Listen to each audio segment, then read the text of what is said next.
Oke, jadi ini materi yang akan saya sampaikan ini mengenai deteksi dini kanker payudara. Ini pasti ibu-ibu yang di sini pernah ya mendapatkan materi ini. Coba siapa di sini kira-kira yang sudah pernah, yang sudah tahu? Ada atau tidak? Kira-kira? Belum? Belum ya? Benar ya? Oke, jadi Oke, baik ya. Jadi kalau misalnya kanker payudara itu memang penyakit yang cukup berat ya, karena memang terjadi perkembangan jaringan yang abnormal, yang tidak normal ya. Bahkan ini angka kematiannya bisa sampai dengan 80-90% ya, jika memang sudah stadium lanjut, jadi stadium berat ya. Tapi kita kan bisa mendeteksi secara dini dulu ya. Jadi sebelum muncul keluhan yang berat, kita bisa mendeteksinya dulu, sehingga ketika kita sudah mengetahui adanya kelainan pada payudara, kita dapat dengan cepat tangani. Ini harus diapakan kelainan tersebut ya. Oke, baik ya. Lanjut ini ke sadari. Sadari itu adalah singkatan dari pemeriksaan payudara sendiri ya ibu-ibu. Ini bapak-bapak nggak apa-apa ya, agak-agak nggak apa-apa ya Pak ya. Oke, jadi soalnya kemarin dibilangnya audiensnya mayoritas perempuan, ibu-ibu, tapi ternyata ini setengah-setengah, 50-50, nggak apa-apa. Lanjut ya, apa itu sadari? Jadi sadari itu adalah pemeriksaan payudara sendiri yang memang cara ini cukup efektif untuk mendeteksi dini suatu kelainan pada payudara ya. Tujuannya adalah untuk mengetahui adanya kelainan payudara semenjak dini dari awal, sehingga ketika memang ditemukan adanya kelainan dapat cepat ditangani. Itu ya. Slide.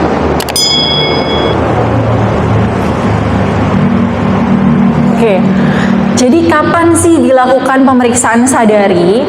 Jadi sadari itu bisa dimulai pemeriksaannya dari awal menarke. Jadi menarke atau masa pertama kali mengalami menstruasi itu bisa langsung dilakukan pemeriksaan sadari.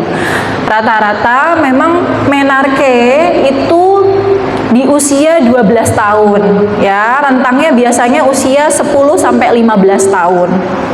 Ya, saat sudah mengalami menstruasi, biasanya anak-anak SD kelas 6 ya, atau SMP kelas 1 kan itu awal menarke ya Bu ya, itu boleh. Jadi ketika sudah menstruasi itu boleh langsung melakukan pemeriksaan sadari ya.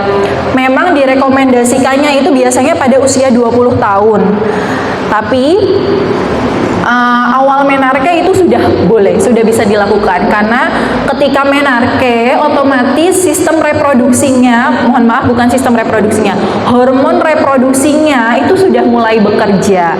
Makanya boleh dilakukan pemeriksaan sadari, karena biasanya benjolan pada payudara itu banyak terjadi ketika ada ketidakseimbangan hormon ya.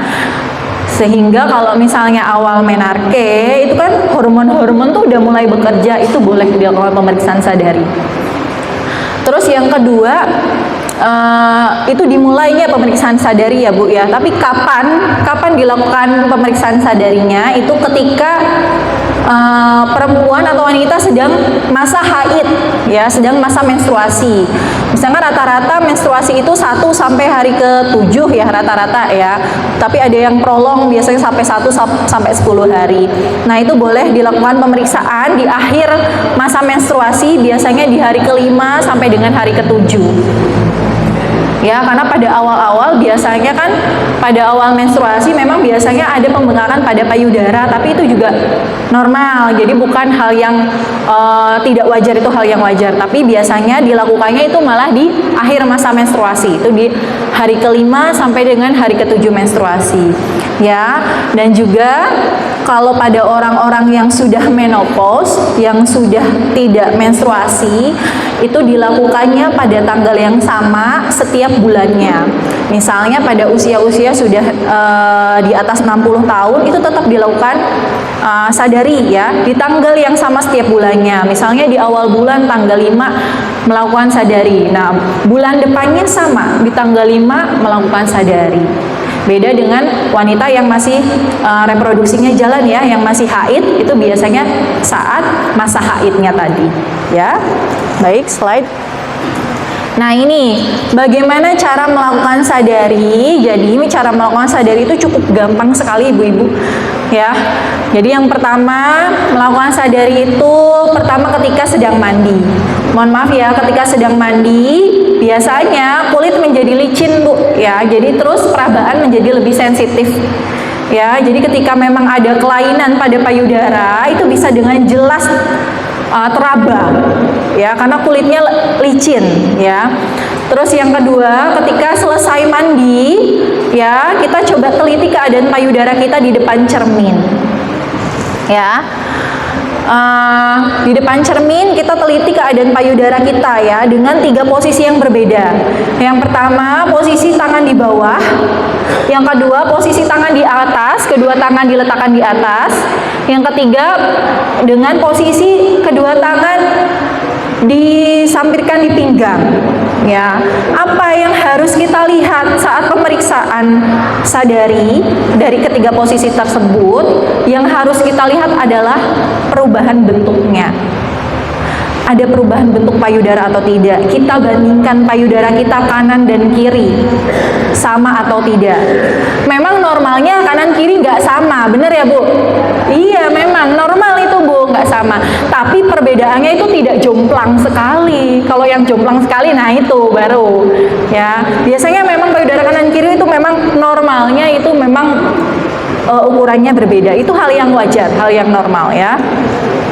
Terus selain kita lihat ya, kita perbedaannya kanan dan kiri, yang kita lihat lagi adalah ada benjolan atau enggak. Benjolannya kadang ada yang teraba, ada yang terlihat dari luar. Tanpa kita raba pun benjolannya kelihatan. Ada ya. Terus kemudian ada benjolan atau tidak yang tampak. Kemudian perubahan warna kulit payudara. Misalnya kok kulitnya jadi warnanya keunguan, warnanya merah, warnanya hitam. Lah itu harus kita lihat.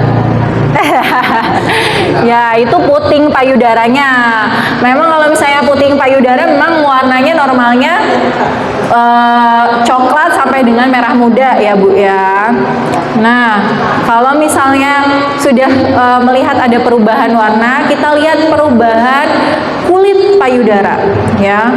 Kalau misalnya kulit payudara normal kan licin aja ya Bu ya, nggak ada penebalan, nggak ada pengerutan, tidak ada retraksi. Jadi kalau misalnya payudara normal kan biasa, kulit biasa ya Bu ya. Tapi pada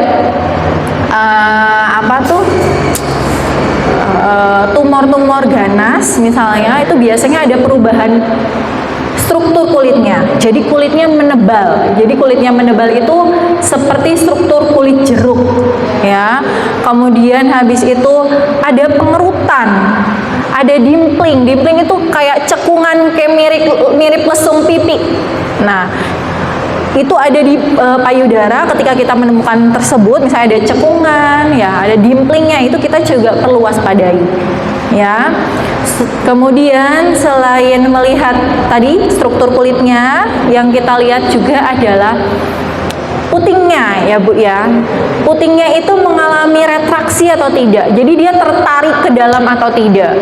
Strukturnya pecah-pecah atau tidak, kita harus lihat ya.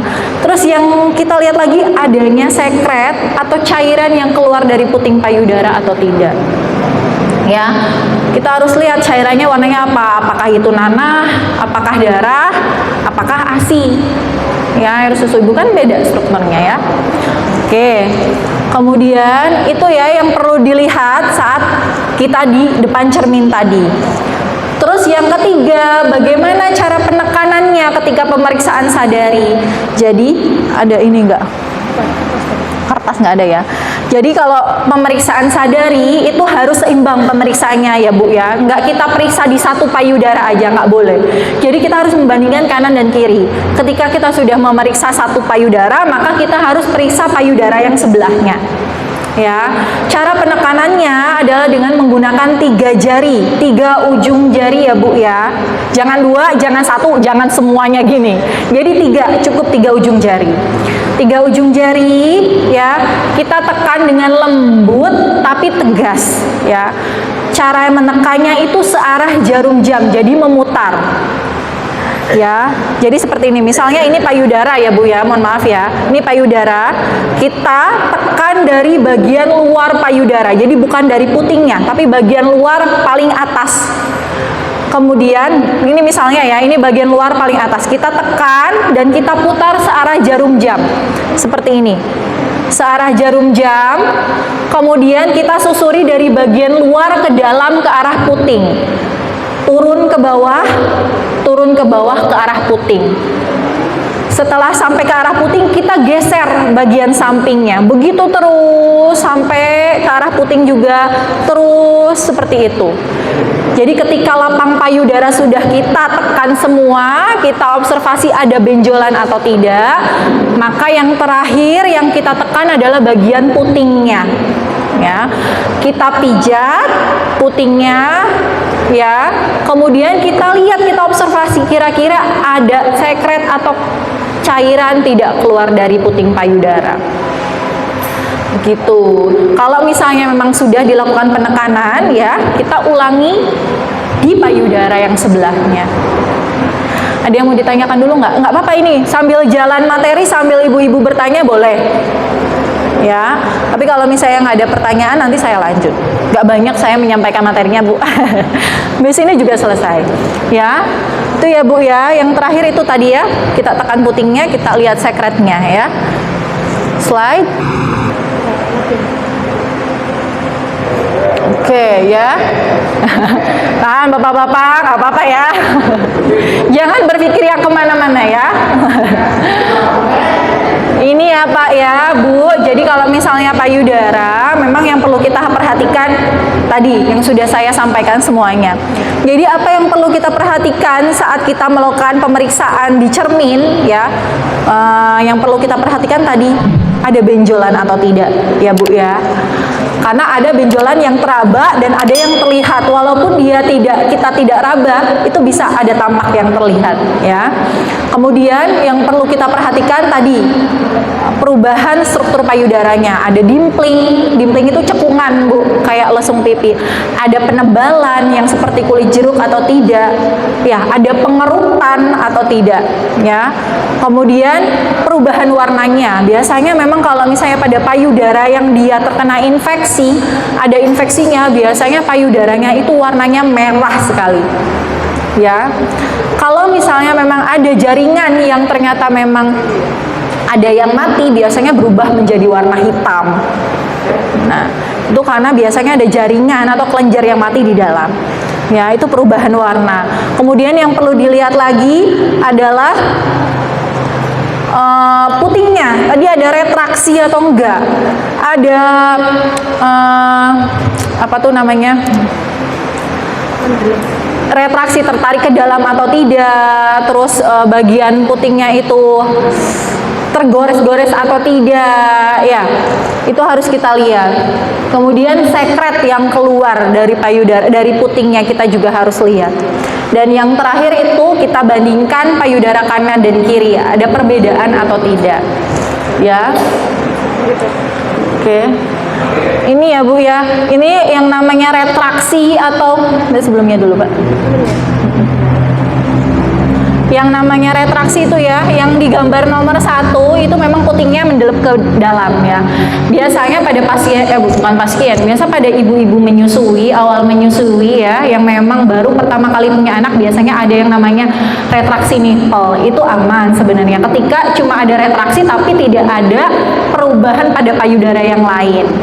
Ya, itu biasanya normal pada wanita-wanita yang baru pertama kali menyusui. Tapi pada wanita-wanita yang memang sudah ada perubahan bentuk payudara, ya, kemudian ada retraksi puting juga, lah itu baru kita waspadai ada apa. Ya, kemudian yang gambar B yang warnanya kemerahan itu biasanya pada pasien-pasien dengan mastitis payudara. Jadi ada peradangan pada payudaranya. Contohnya biasanya pada pasien-pasien ibu menyusui ya, yang terjadi bendungan ASI, itu juga biasanya bisa terjadi mastitis ya, bisa sampai merah, bengkak ya. Itu biasanya di dalam itu ada pusnya atau nanahnya. Kalau sudah terkumpul nanah dan nggak bisa dikeluarkan, itu biasanya harus ada tindakan pembedahan ya. Oke, lanjut.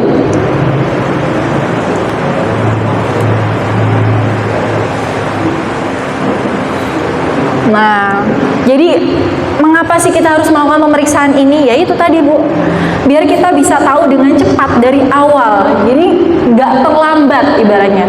Karena ketika kita sudah tahu terlambat dan ternyata hasilnya memang jaringan yang abnormal, yang ganas, nah itu agak sulit ya penyembuhannya atau perbaikannya. Jadi ini deteksi dini. Jadi untuk mendeteksi dari awal adanya kelainan pada payudara, entah itu kelainannya berupa benjolan, entah itu kelainannya berupa peradangan biasa, ya macam-macam. Ya intinya untuk mendeteksi sejak awal adanya kelainan pada payudara, jadi dapat dengan cepat ditangani. Slide. Nah, gimana sih kira-kira Dok kalau misalnya memang saya sudah melakukan sadari dan ternyata ditemukan kelainan tersebut? Lah berarti bagus. Berarti setelah itu tindakannya langsung kita periksakan ke ahlinya, yaitu ke dokter yang memang ahlinya ya. Untuk payudara biasanya ketika ada massa atau benjolan ya, yang bentuknya massa ya Bu, yang bentuknya benjolan, itu konsultasinya lebih baiknya memang ke dokter bedah. Tapi ketika itu tidak ada massa, hanya perubahan warna, terus keluhannya nyeri ya, itu boleh ya, itu kemungkinan besarnya hanya mastitis atau peradangan payudara. Biasanya itu dokter umum pun bisa menangani ya, tidak perlu adanya pembedahan ya. Slide. Udah ya. Oke, ini cukup materi dari saya. Kira-kira ada yang mau bertanya atau tidak? Ji, monggo Bu. Sebutkan nama dulu. Ya. Misal itu benar-benar apa tidak terasa sakit? Gimana? Misalnya kan kita tidak tahu itu ada kan, apa tidak terasa sakit sebelumnya? Oke, baik ya. Jadi memang kadang ya Bu ya, ada benjolan yang tidak kita sadari ya. Sebenarnya itu ada benjolannya, tapi kita nggak sadar kalau itu ternyata ada. Biasanya itu benjolannya kita sebut fibroadenoma atau fibrokistik mame ya. Jadi adanya pertambahan jaringan pada payudara yang terjadi ketika ada ketidakseimbangan hormon, biasanya pada wanita-wanita yang sedang menstruasi biasanya timbul tuh ya benjolan. Terus padahal misalnya hari ini ketahuan ada benjolan, kok sebulan lagi kita periksa udah hilang benjolannya, nggak ada. Ada yang seperti itu memang, karena memang itu namanya tumor jinak ya. Tumor jinak itu sifatnya memang ada nyeri ya, ada nyerinya Bu. Nyerinya biasanya rentangnya itu nyeri ringan sampai sedang. Wah, kalau ditekan nyeri Bu, tapi nyerinya bukan nyeri hebat ya. Dan biasanya dia bisa mengecil sendiri. Ketika hormon kita sudah stabil lagi, hilang memang benjolannya ya. Beda dengan tumor ganas Bu. Tumor ganas itu biasanya malah memang tidak ada nyeri. Jadi tiba-tiba udah ada perubahan bentuk, ada benjolan besar ya, terus ada penebalan, terus ada sekret keluar dari puting, nggak nyeri tiba-tiba, dan biasanya perkembangan cepat. Sebulan cuma biasanya sebesar telur ayam ya, kok bulan depan tambah besar gitu ya Bu ya.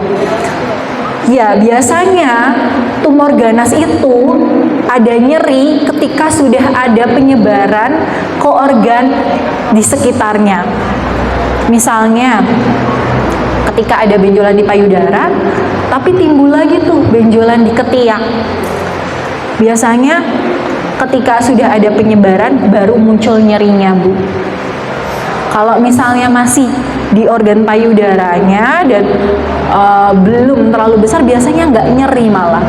Beda kalau misalnya tumor jinak. Kalau tumor jinak itu malah nyeri, Bu. Ya, gitu. Terus apalagi sih yang membedakan kira-kira tumor jinak sama tumor ganas, Dok? Jadi yang membedakan itu yang pertama tadi dia ukurannya ya, Bu ya. Jadi ukurannya itu kalau tumor jinak itu dari waktu ke waktu itu sama. Setahun lagi kita cek, kita sadari ukurannya sama, Bu. 2 tahun lagi kita cek sama. Jadi tuh dari waktu ke waktu tuh ukurannya nggak membesar. Kalaupun membesar, tapi biasanya diameternya besarnya cuma dikit sekali. Atau bahkan malah menghilang. Ya, itu tumor jinak, Bu. Terus yang kedua, dari perabaannya ya, Bu ya. Kalau tumor jinak itu dari perabaannya itu bisa dengan jelas kita raba. Kita ukur bisa jelas. Oh, ini kayaknya sebesar kelereng. Oh, ini sebesar telur ayam. Itu dari perabaannya tuh jelas, Bu. Beda dengan tumor ganas ya. Kalau tumor ganas itu nanti pembesarannya itu nggak bisa jelas kita raba. Soalnya pembesarannya itu nempel, Bu, melekat ke jaringan. Beda kalau tumor jinak itu biasanya bisa digeser-geser karena nggak melekat. Kalau tumor ganas tuh melekat, keras, nggak kenyal. Kalau yang kenyal bisa digeser-geser, itu kemungkinan besarnya tumor jinak. Ya. Terus apalagi ya yang bisa kita bedakan? Dari nyerinya tadi ya, Bu ya. Dari nyerinya kalau tumor jinak ada nyeri memang, tapi nyeri ringan biasanya, Bu. Kalau tumor ganas nyerinya biasanya kalau udah ada penyebaran, ada nyeri hebat. Ya. Terus kemudian ada yang mau bertanya lagi? Biasanya disebabkan kenapa? Oke, tumor ya, Bu ya.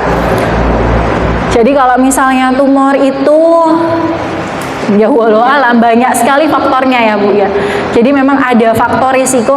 Kalau tumor itu memang faktor atau penyebab pastinya itu idiopatik. Idiopatik itu belum bisa dijelaskan secara ilmiah. Ya, tapi ada faktor resikonya.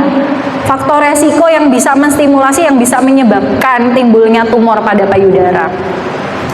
Yang pertama itu genetik, Bu, biasanya ya. Jadi keturunan. Jadi memang ada beberapa penyakit tumor ganas, misalnya kanker payudara, kanker serviks, itu memang erat dengan genetik ya, Bu ya. Jadi memang ada mutasi gen-gen di tubuh individu, di tubuh manusia yang memang itu diturunkan secara genetik. Jadi ketika memang ibunya menderita kanker gitu ya, itu bisa 2 kali sampai 3 kali lipatnya beresiko untuk anaknya, bahkan keturunan yang lain juga menderita kayak gitu ya. Kemudian selain genetik, faktor resiko yang lain adalah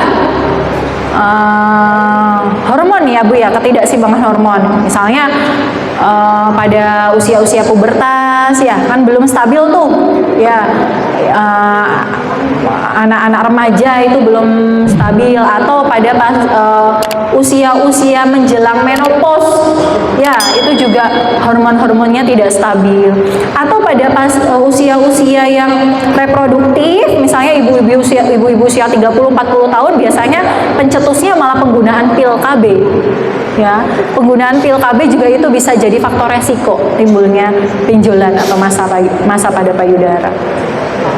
Kemudian apalagi ya? Kemudian selain hormonal, obesitas, Bu, kegemukan ya. Karena kegemukan itu bisa menimbulkan stres oksidatif pada sel. Sehingga ketika selnya mengalami stres oksidatif ya, misalnya terlalu banyak lemak, terlalu banyak gula, nah itu kan bisa menyebabkan selnya keracunan. Nah, nanti selnya bisa bertumbuh, berkembang secara abnormal ya. Nggak cuma obesitas, merokok, konsumsi alkohol, konsumsi junk food, misalnya fried chicken, yang fast food yang cepat-cepat, makanan cepat saja, itu juga salah satu faktor resikonya. Jadi semua jenis kanker itu memang penyebab jelasnya itu idiopatik, masih belum bisa diketahui secara pastinya, tapi faktor resikonya tadi banyak sekali yang sudah saya sebutkan ya. Ada lagi pertanyaan? Mohon maaf ya kalau misalnya materinya ini buat bapak-bapak mungkin masih agak kurang mengerti ya Pak ya. Doh, nggak apa-apa ya. Intinya nanti materinya disampaikan sama istri-istrinya ya. Mudah-mudahan bermanfaat ya Pak ya.